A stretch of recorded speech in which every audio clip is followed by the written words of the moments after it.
Have you ever wondered where our Filipino traditions truly come from? When we gather with family, celebrate fiestas, or practice customs passed down through generations, do we ever pause to ask about the origins of these traditions? Our sense of identity is shaped by the stories we tell ourselves about our past, but sometimes, those stories are incomplete. We often credit Spanish and American influences for shaping who we are as a people. Colonial history is taught in our schools, and its impact is visible in our language, religion, and institutions. But what if our roots run deeper than the colonial chapters we know so well? What if there are layers of our heritage that predate the arrival of European ships and foreign rulers? Long before the Spanish galleons and American steamships, a powerful civilization from the East left a lasting mark on our islands. A legacy that still breathes in our languages, art, and communities.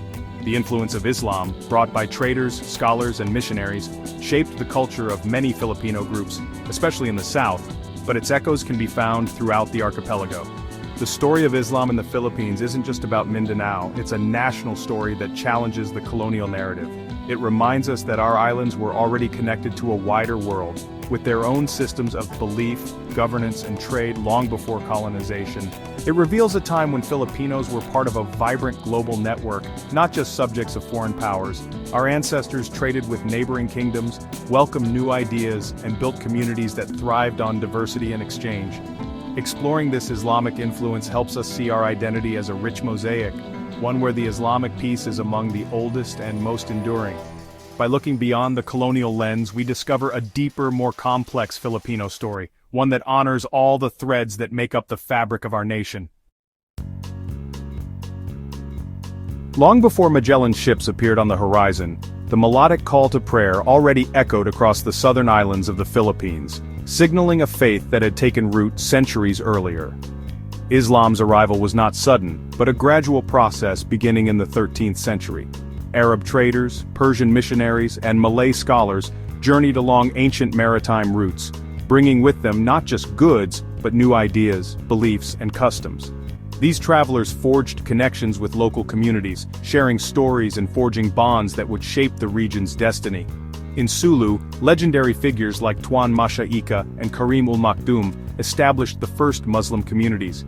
Through diplomacy, intermarriage, and mutual respect, they built alliances with local leaders, spreading Islam peacefully rather than by force. These early communities became centers of learning and culture. Over time, Islam blended harmoniously with indigenous traditions, giving rise to a distinctly Filipino expression of faith. Festivals, music, and daily life reflected both Islamic teachings and local heritage, creating a vibrant cultural tapestry unique to the archipelago. The first mosques, built from bamboo and wood, became the heart of these communities. Around them, people organized their lives according to Islamic principles, laying the foundation for new systems of governance, social order, and justice that would endure for generations. The spread of Islam connected the islands to a vast, global network, linking the Philippines to the wider Muslim world. This fostered a sense of shared identity, encouraged scholarship, and brought new opportunities for trade and cultural exchange.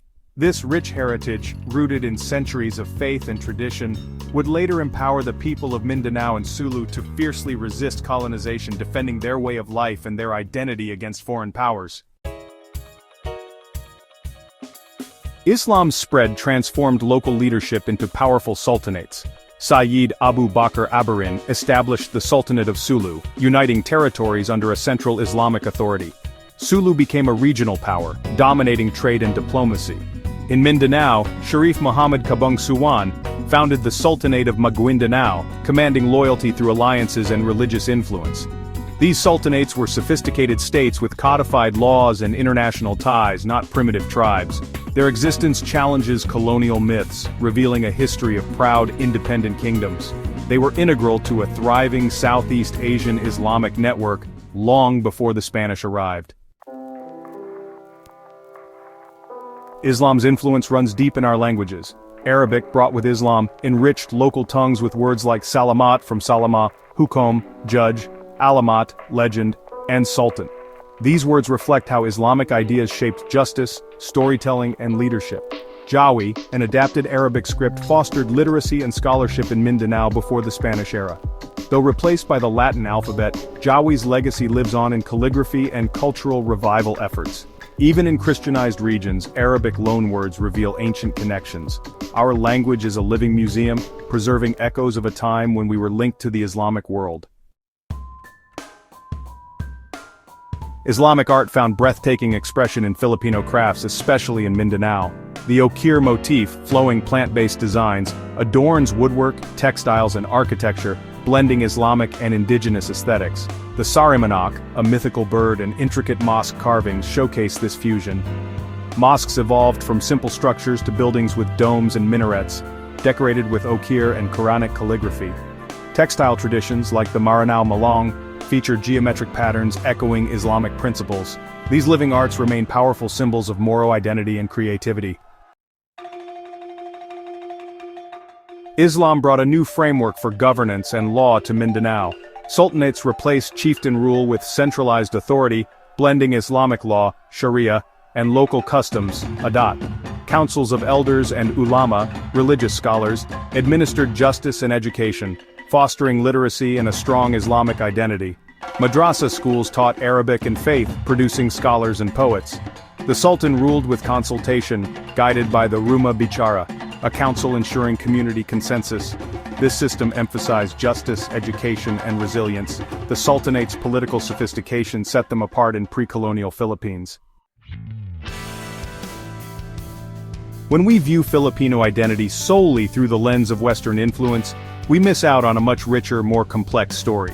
Our heritage is not just a product of colonization or foreign rule, it is a vibrant mosaic shaped by centuries of interaction, resilience, and adaptation.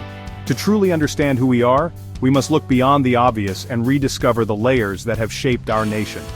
The Islamic legacy in the Philippines is foundational, representing not only sovereignty and governance but also a deep sense of community, faith, and global connections that predate colonial times.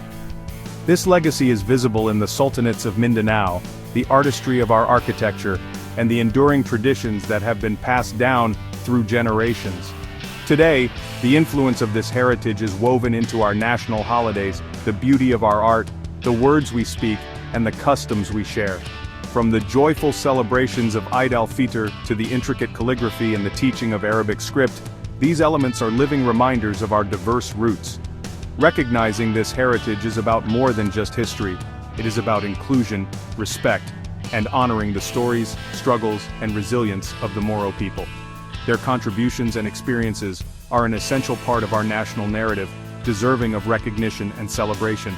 By celebrating this history, we enrich our understanding of what it truly means to be Filipino. We see how our culture has been shaped by many hands, many voices, and many dreams, coming together in unity and diversity.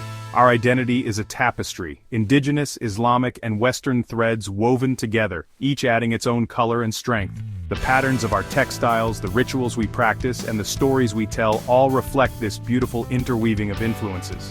Exploring our Islamic roots not only deepens our appreciation for our nation's diversity, but also fosters understanding and unity among all Filipinos, regardless of faith or background. Embracing this heritage allows us to complete the magnificent story of the Filipino people, a story of resilience, diversity, and shared pride that continues to inspire us all.